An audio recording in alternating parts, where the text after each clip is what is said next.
겠습니다. 사랑의 하나님, 저희가 은혜 가운데 주 안에 살다가 또 오늘 예배 드리려고 이 자리에 모였습니다. 하나님 아버지, 저희가 마음이 상하는 곳이 어디에 있었는지요, 저희가 애통하는 곳이 어디였는지요. 하나님 아버지, 늘 저희가 하나님을 믿는다 하면서도 저희의 애통함과 하나님 아버지 저희의 마음이 어디 있었는지를 생각해 봅니다. 하나님, 오늘 이 자리에 모인 우리가 말씀을 통하여 또 마음의 치유를 받고 하나님 나라를 열심히 믿고 살아가는 저희들로 이끌어 주시옵소서. 예수님 이름 받들어 기도드렸습니다. 아멘.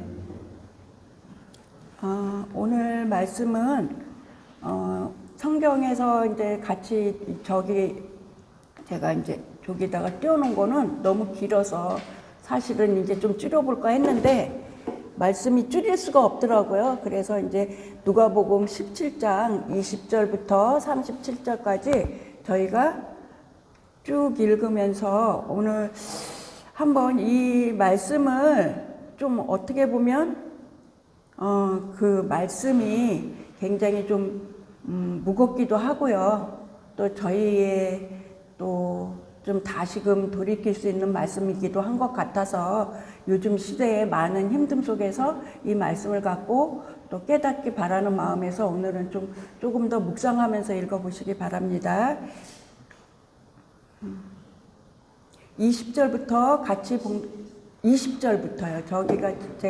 저희가 좀 그래서 20절부터 읽겠습니다. 바리새인들이 하나님의 나라가 어느 때에 임하나이까 묻거든 예수께서 대답하여 가라사대 하나님의 나라는 볼 수 있게 임하는 것이 아니요 또 여기저기 있다도 못하리니 하나님의 나라는 너희 안에 있느니라. 또 제자들에게 이르시되 때가 이르리니 너희가 인자의 날 하루를 보고자 하되 보지 못하리라. 사람이 너희에게 말하되 보라 여기 있다 하리라. 그러나 너희는 가지도 말고 쫓지도 말라. 번개가 하늘 아래 이편에서 번듯하여 하늘 아래 저편까지 비침같이 인자도 자기 날에 그러하니라. 그러나 그가 먼저 많은 고난을 받으며 이 세대에게 버림받아야 할지니라. 노아 때 된 것 같이 인자의 때에도 그러하리라. 노아가 방주에 들어가던 날까지 사람들이 먹고 마시고 장가들고 시집가더니 홍수가 나서 저희를 멸하여 또 롯의 때와 같으리니 사람들이 먹고 마시고 사고 팔고 심고 집을 짓더니 롯의 소돔에서 나가던 날에 하늘에서 불과 유황이 비오듯 하여 저희를 멸하였느니라. 내 말이니라. 그 다음에 이제 계속 읽어야 될 것 같아요.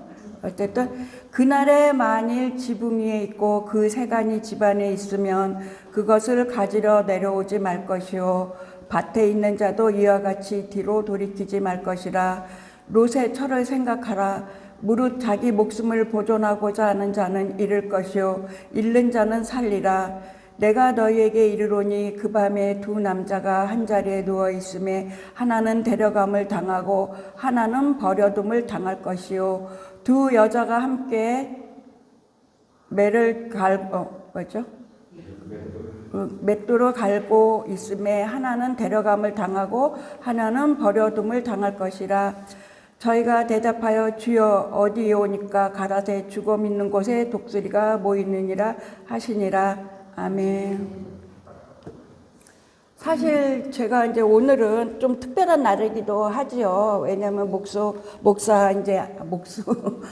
안수를 받고 이제 처음 말씀을 전하는 자리라 이제 기쁜 마음으로 사명감이 생겨서 막 뜨거워야 되는데 사실 저는 저에게는 좀 이상한 마음이 생기더라고요. 무겁기도 하고 또 너무나 또 준비되어 있지 않는 사람이 이제 안수부터 받게 돼서 또 하나님을 가리게 되는 것은 아닌지 두렵고 찹찹합니다. 저는 하나도 변한 것이 없는 것 같은데 말이죠. 그런데 또 여기다가 또 설상가상으로 하나님이 주시는 말씀이 뭐였냐면은 하나님 나라에 대해서 전하라. 참 저에게는 무거운 제목인 것 같아요. 그래서 제가 이제 좀 안수를 준비하는 과정 속에서 그냥 있기는 좀 명구스럽고, 그래서 이제 사람들을 막 만나면서 제가 이제 전도를 좀 했어요. 예수님을 믿어라. 또 너희 삶 속에서 예수를 주인 삼아라. 라고 이제 시작을 했는데, 만난 사람 중에 19이 사실 제가 의도했던 것보다는 반대 방향으로 얘기들을 하더라고요. 그래서 제가 이게 점점 예수 믿으세요라고 갔다가 점점 위축을 받게 되는 거예요. 왜냐면 요즘에 세상의 때도 너무 어렵기도 하고요. 또 가만히 보니까 또 저희 세대들이 사실 희망과 꿈을 갖기에는 조금 나이가 들어서 그렇기도 애매하고, 좀 마무리하는 과정에서 좀 아직은 준비가 덜 된 것 같기도 한데, 이런 그 상황 속에서 많은 이제 우리가 믿음의 사람들, 특히 믿음의 사람들은 무슨 생각을 하고 있을까? 근데 사실 그 부정적인 얘기를 더 많이 듣게 됐어요. 왜냐면 나는 열심히 믿었는데 하나님이 나에게 주시는 것은 별로 없는 것 같아. 나 열심히 살았거든. 굉장히 정말 세상 사람들은 세상 것을 쫓아서 열심히 살아서 부자가 된 것 같기도 하고, 또 나보다는 더 편하게 사는 것 같은데, 나는 평생을 하나님을 믿었는데도 아직도 잘 모르겠어. 이런 말들을 굉장히 하고 있더라고요. 근데 이제 제가 좀 잘 아시다시피 제가 이게 좀, 제 단점이 뭐냐면 사람들 얘기하는 것에 너무 빨리 빠져들어요. 왜냐면 조금 이제 목회자라든가 또 상담하는 사람들 입장에서는 조금 멀리서 그 사람을 지켜보는 그런 것들이, 그런 그 마인드를 갖고 있어야 되는데, 사실은 제가 입술로는 전하러 간다고 갔는데 그들의 그 어려움을 듣고 나서는 이제 제가 말을 하려고 하면 또 어떤 굉장히 저항하는 사람은 그래요. 너는 걱정이 없잖아. 너는 지금 가장 좋은 날을 보내고 있기 때문에 네가 나를 알아? 이렇게까지도 얘기를 들었어요.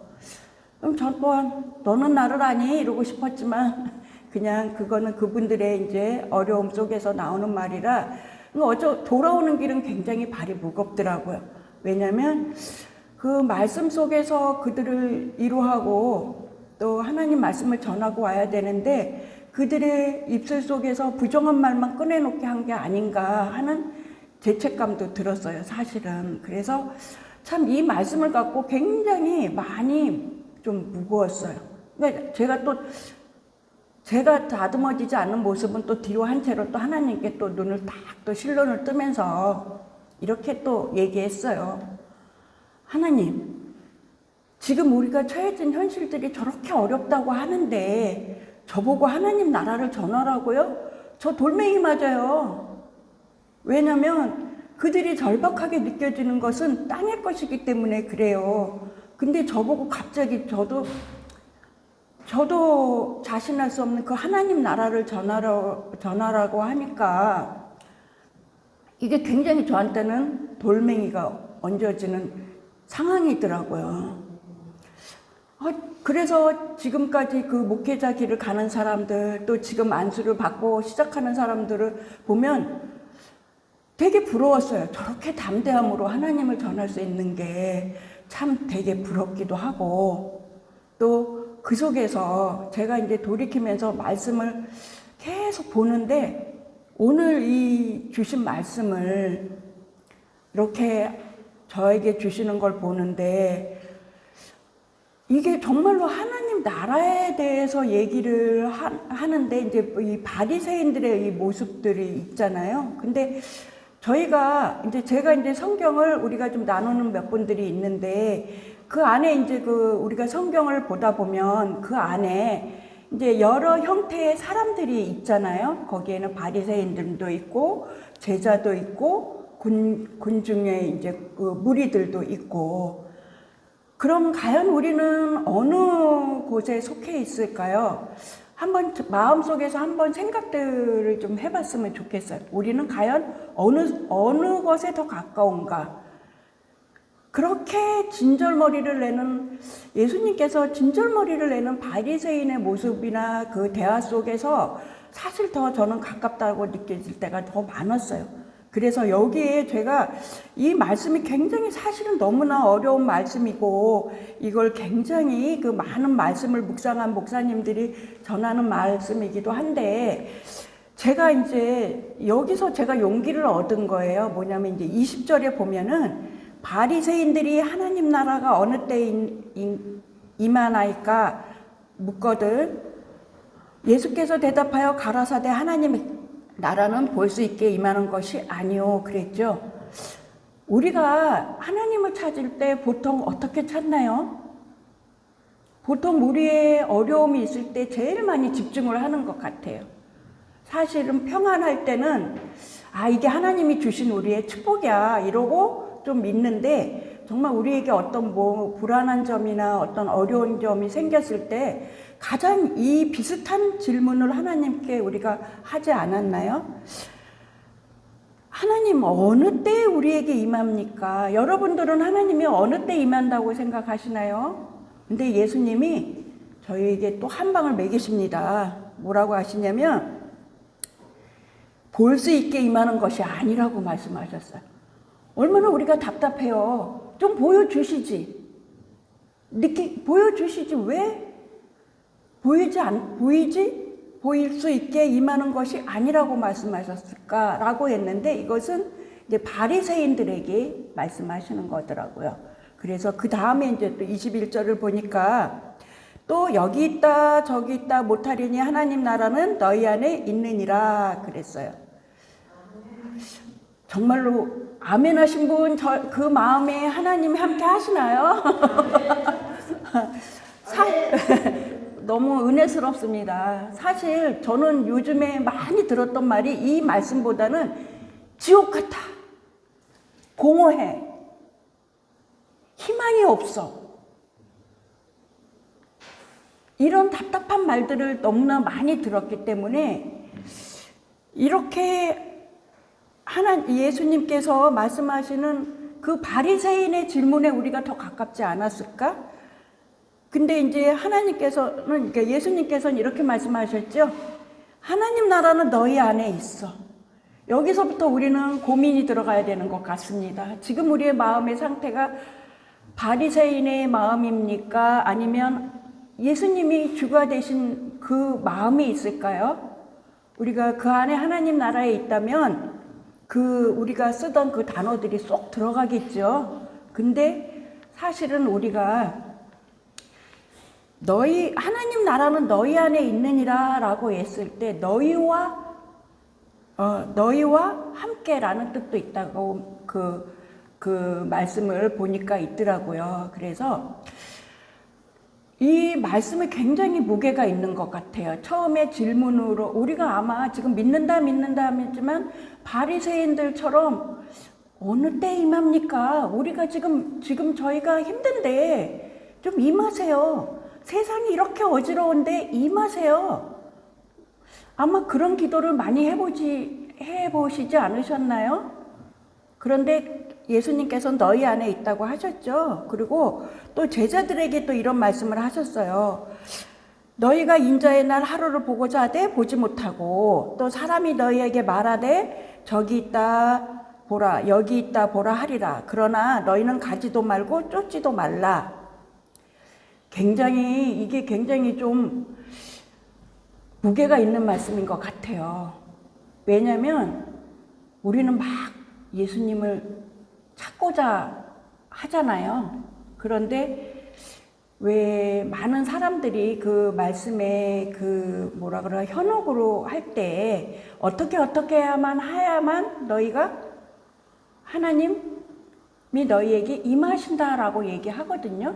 때로는 저희의 죄의식을 들춰내면서 너희가 그러지 않아서 너희가 지금 하나님이 징계를 하시는 거야. 그러니 너희는 어떤 방법을 통해서 하나님을 만나라라고까지도. 근데 사실은 저희가 힘들고 답답하고 어려울 때는 그 말이 더 사실 저희의 머릿속 더 기가 커져요. 꼭 그래야만 또 만날 것만 같기도 하고요. 그런데 또 예수님께서는 계속 이런 말씀을 하셨죠. 사람이 너에게 보라, 저기 있다 보라, 여기 있다 하리라. 그러나 너희는 가지도 말고 쫓지도 말고, 또 번개가 하늘 아래 이편에서 번듯하여 하늘 아래 저편까지 비춘같이 인자도 자기 날에 그러하리라. 그러나 그가 먼저 많은 고난을 받으며 이 세대에게 버림받아야 할지니라. 이렇게 말씀을 하셨네요. 그렇죠. 예수님이 언제 재림하실지는 아무도 모르죠. 우리 앞에 하나님의 때가 됐을 때 우리에게 나타나실 거예요. 근데 사실 요즘 너무 대형 산불이나 뭐 이런 것들을 보면, 또 사람들의 완악함을 보면 사실 멀리 있는 것 같지는 않고, 좀 어떻게 보면 우리 나이가 또 있으니까 우리가 간 다음에 또 이런 일들이 이 땅에 벌어질 것 같기도 하고, 뭐 이렇게는 하는데, 그러면 우리는 어떤 마음을 먹고 하나님 나라를 또 저희가 알고자 하고 또 알아야 되고 또 준비할 수 있을까? 근데 또 친절하게 26절에 이렇게 또 말씀을 해주셨어요. 노아의 때 된 것 같이 인자의 때도 그러하니라. 노아가 방주에게 들어갔던 날까지 사람들이 먹고 마시고 장가들고 시집가더니 홍수가 나서 저희를 멸하였으며, 또 롯의 때와 같으리니 사람들이 먹고 마시고 사고 팔고 심고 집을 짓더니 롯이 소돔에서 나가던 날에 하늘로서 불과 유황이 비오듯 하여 저희를 멸하였느니라. 인자에 나타나는 날에도 이러하리라. 그날에 만일 사람이 지붕 위에 있고 그 세간이 집안에 있으면 그것을 가지려 내려오지 말 것이요 밭에 있는 자도 이와 같이 뒤로 돌이키지 말 것이니라. 롯의 철을 생각하라. 무릇 자기 목숨을 보존하고자 하는 자는 잃을 것이요 잃는 자는 살리라. 여기서 이제 저희가 또 이제 말씀을 중간에서 생각을 해보면요. 아까 이제 다시 처음으로 올라가자면 언제 임하냐고 했어요. 한번 우리가 가상을 해볼까요? 임재하신 그 다시 온 예수님이 우리 앞에 이제 정말로 천국의 날로 우리가 지금 짜잔 하고 우리가 그렇게 바라던 예수님이 나타나셨다. 가상을 해봅시다. 저희가 정말 하나님 아쉬운 것도 없고 미련도 없고 나 이제 하나님 품에 쏙 안겨서 이제 편안한 천국을 맞이하면 됩니다 라고 얘기하실 수 있는 분 손 들어보세요. 저는 여기서 굉장히 뒤통수를 맞은 것 같았어요. 왜냐하면 맨날 와달라고 해놓고 막상 우리가 지금의 이때든지 우리가 가서든지 그 상황에 다시 우리가 하나님 앞에 섰을 때 우리의 모습은 정말 가벼웠을까요? 어제도 가벼웠을까요? 내일 당장 하나님을 만난다고 했을 때 우리가 정말 천사의 날개를 달고 있었을까요? 너는 지금까지 뭘 했니? 나를 위해서 뭘 했니? 하나님 나라를 위해서 뭐 했니? 라고 아주 간단한 말을 하셨을 때 내가 네 안에 항상 있었는데 너의 마음은 어디로 향했니? 라고 물어본다면 우리 성도님들은 다 그냥 벌떡 일어나서 다 그냥 저희는 하나님만 섬기고 살았습니다. 아멘. 사실요, 저희는 그 재림의 때가 너무나 멀리 있다고 생각했는데 이 말씀을 보면서 굉장히 저는 놀랐어요. 우리가 너무 현실을 무시할 수는 없잖아요.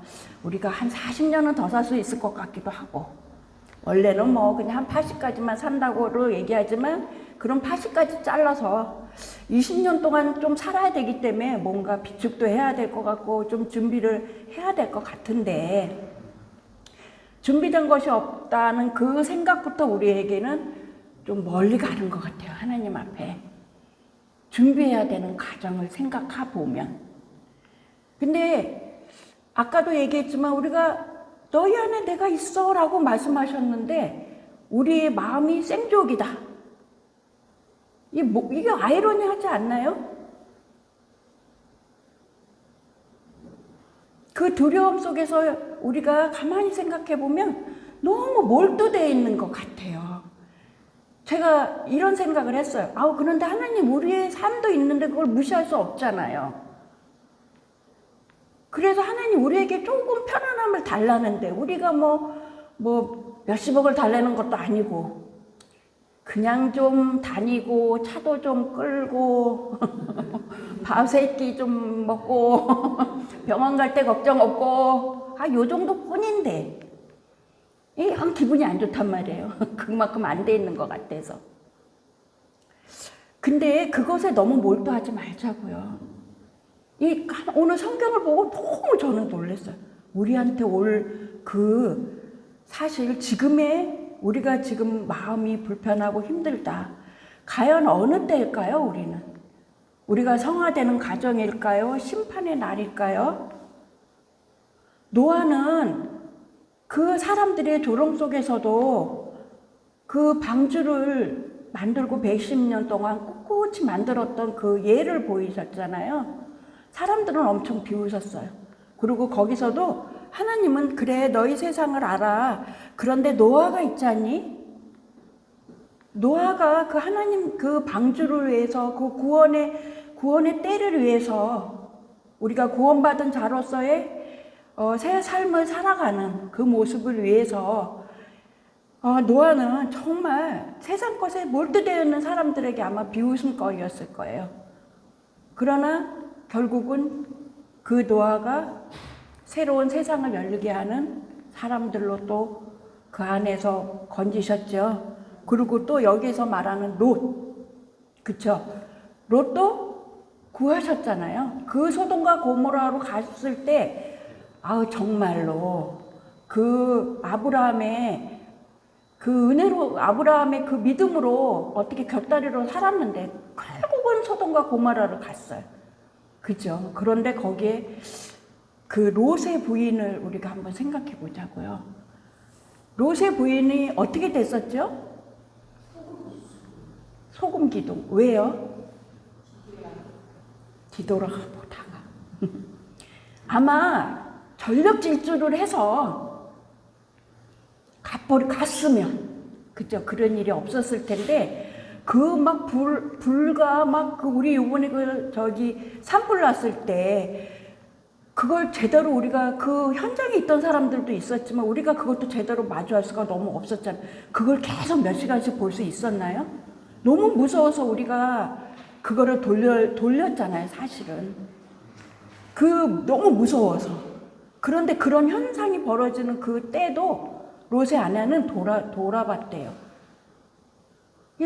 참 우리가 어쩔 수 없는 현실 속에서 좀 많은 아쉬움과 걱정이 있고 또 때로는 그 마음에 사로잡혀서 우리가 이불을 싸매고 방에 들어가서 누구와 대화도 나누고 싶지 않고 상처받고 내 아픈 몸과 내 아픈 그 심령을 갖고 주님을 뒤돌아서서 저희가 눈을 째리고 있을 때 그래도 하나님은 항상 옆에 계셨잖아요. 그래서 저는 지금 굉장히 지금 저희 동생을 위해서 기도하는데 사실 어떻게 보면 가진 것도 많아, 나보다. 근데 그 마음에 하나님을 향해서 나오는 것이 너무 힘들다고 얘기를 해요. 근데 우리가 한번 살아온 과정을 뒤돌아봤으면 좋겠어요. 우리가 뭐가 잘나서 하나님이 우리를 만나주신 게 아니잖아요. 그래서 제가 이제 이 에베소서 2장 8절을 사실 제가 이제 목회 안수를 받을 때 우리 총장님이 이제 이 말씀을 자주 하신대요. 그래서 이걸 컨닝으로다가 이제 제가 열심히 이제 했어요. 이 말뜻에 대한 깊이도 없는데 이제 이렇게 나오더라고요. 제가 읽어볼게요.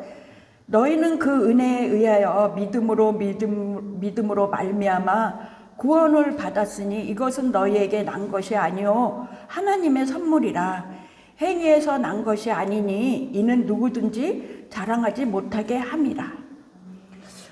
우리가 하나님의 은혜로 우리가 구원받게 된 백성이었다는 것을, 그리고 지금 이 시절까지 하나님이 우리를 사랑하셔서 우리에게 정말 품어서 여기까지 끌어서 오셨는데, 우리는 지금 좀 덜 가진 것에 대해서 지금까지 온 은혜를 잊어버리지는 않았는지요. 이게 우리 믿음의 사람들의 회개의 가장 중요한 일이기도 하고 또 복인 것도 같아요. 남들은 다 시리에 빠져 있는 이 세상에서 우리가 하나님 은혜를 생각하면 뭘 갖고 우리가 입이 삐쭉 나오겠어요? 입이 쏙 들어가고 쭉 이러지. 우리 하나님 은혜를 생각해 보면, 뒤돌아서 생각하면 우리가 힘들었던 것도 있지만 사실 고생했던 걸 보면 우리의 의로 또 우리의 생각으로 더 끌고 가려고 해서 더 길어진 것도 많았다고요. 그런데도 불구하고 수십 번, 수천 번, 수만 번을 용서하시고 내가 항상 너와 함께 하고 있다. 그럴 때 우리는 위로를 받고 또 우리가 눈물을 흘리지 않았는지요. 아까 우리가 준비 찬송에서 주 안에 있는, 사실 제가 많은 고난을 겪을 때 제가 이제 청평에 이제 처음으로 갔을 때 항상 이 찬송을 불렀어요.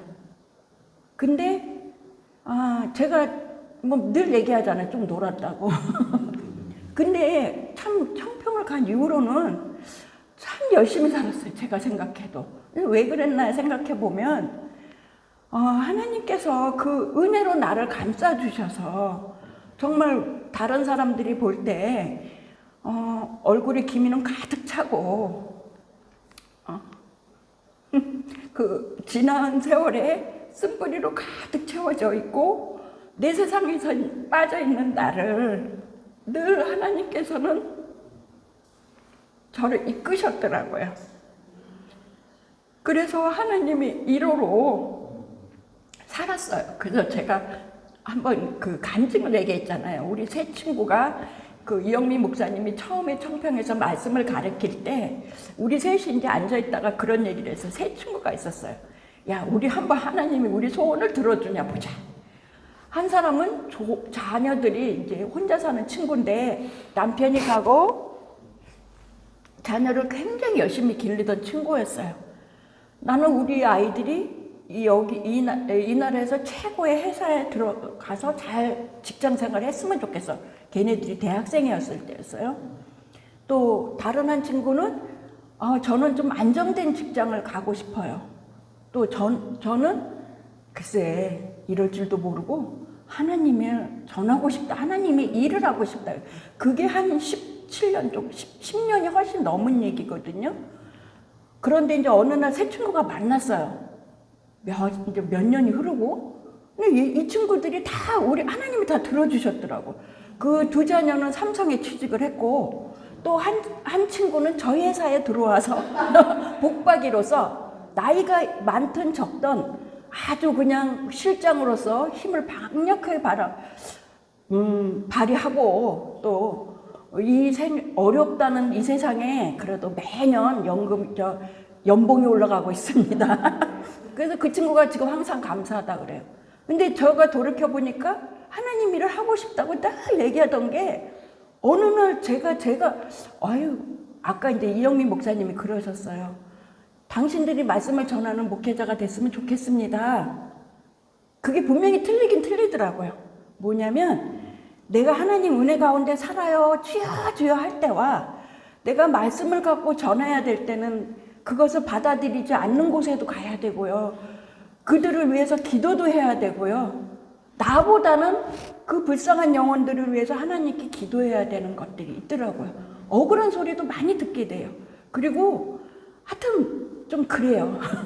그냥 어쨌든 말씀을 깨닫고 말씀을 깨닫는 그 순간에 너무 편하게 살았다. 이 전해야 되는 이 입장이 되니까 굉장히 사람들 공포증 생기겠어요. 왜냐면 물론 하나님께서 그 입술을 열어주셔서 나중에는 은혜의 자리로 마무리를 해주시던데 아직도 제가 덜 여물어서 전한다고는 갔는데 눈치만 봐요. 저렇게 사업을 할 때는 5분 안에 다 이제 견적이 나오거든요. 근데 이게 전도하는 거는요, 정말 그 사람에 대해서 끝까지 놓지 않아야 되더라고요. 그럼에도 불구하고 이 갱년기에 접한 저는 참 너무 힘들 때가 많아요. 그래도 또 돌이켜서 제가 분명히 하나님께 약속했잖아요. 하나님의 일을 하겠다고. 근데 그 고난이기도 하지만요, 하나님은 그 일을 하게 또 만드셔 주셨더라고요. 환경을 만들어 주시고 하나님 나라를 전하라고 또 품성도 바뀌게 하시더라고요. 그냥 열등감에 휩싸이고 뭔가 정말 불평불만이고 세상에 대해서 나는 버려졌다고 생각했던 그 시절이 아주 먼 옛날에 있었던 것 같아요. 지금은 제 상황을 생각할 수가 없어요. 왜냐면 사실 저도 빚이 엄청 많아요. 여기서 제가 제일 많아요. 근데 얼마나고는 자존심 있으니까 말 안 할게요. 사실 성공과 실패에 딱 경계선에 서 있어요. 저는. 그래서 이제 조금 요즘은 깨달아서 이제 나이가 있고 하니까 매년 빚 갚는 걸로 마음을 돌이켰어요. 그 전에는 빚을 만드는 걸로 이제 했었는데 지금은 이제 왜냐면 하나님의 일을 하기 위해서는 또 그런 것들도 이제 가벼워져야 된다는 생각을 했기 때문에 왜냐면 이제 물질적으로 자꾸 눌리다 보면 자꾸 물질을 향해서 가게 되더라고요. 그래서 좀 가벼워지려고 하기는 해요. 그렇지만 너무나도 감사한 게 있더라고요. 똑같은 고민과 똑같은 걱정 속에서 말씀을 보고 있는 그 순간만큼은 또 말씀을 전하는 그 순간만큼은 세상의 걱정과 염려가 사라지더라고요. 사람들이 그래요. 저보고 너는 지금 황금의 때가 그러니까 인생의 가장 뭐라 그랬죠? 무슨 시기라 그랬죠? 누가 60의 황금의 시기라고 할 수 있을까요? 근데 저는 너무나 지금 해야 될 것들이 너무나 많더라고요. 그리고 돈을 벌기 위해서도 최소한 마음은 비워요. 그러나 궁리는 해봐요. 그렇지만 그게 저에겐 절대적이지는 않아요. 그래서 이런 것들을 보고 오늘 이 말씀을 보면서 우리가 정말 기도할 때 한번 이 말씀을 집에 가셔서 한번 다시금 묵상을 해 주셨으면 좋겠어요. 왜냐하면 제가 이제 오늘 정말 목사로서 처음 전하는 말이라 얼마나 빈틈이 많겠어요. 그렇지만 이 말씀이 우리의 인생에 굉장한 전환점이 되지 않을까? 정말 이 말씀을 말씀대로 우리가 두려워도 해야 된다고 생각해요. 언제까지나 우리가 하나님 나라가 언제 임하냐고 이런 질문을 하는 저희가 되질 않았으면 좋겠어요. 늘 하나님과 함께하고 그리고 우리의 몰입하지 맙시다. 인생에 아프면 질질 끌고 갑시다. 병원에 가서 고치기도 하고 저도 지금 상황이 보니까 좀 그렇죠. 그래서 이제 안수 끝나고 열심히 치료받으러 다니고 그럴 거예요. 그런데 정말 오늘 제 이 부족한 말씀을 전하기 전까지는 사실 마음이 되게 무거웠어요. 우리 성도님들의 현실에 있는 무게를 생각할 때 하나님 제발 이 찬소리 안 되게 해주세요. 그들에게 위로가 되게 해주세요. 여기까지입니다.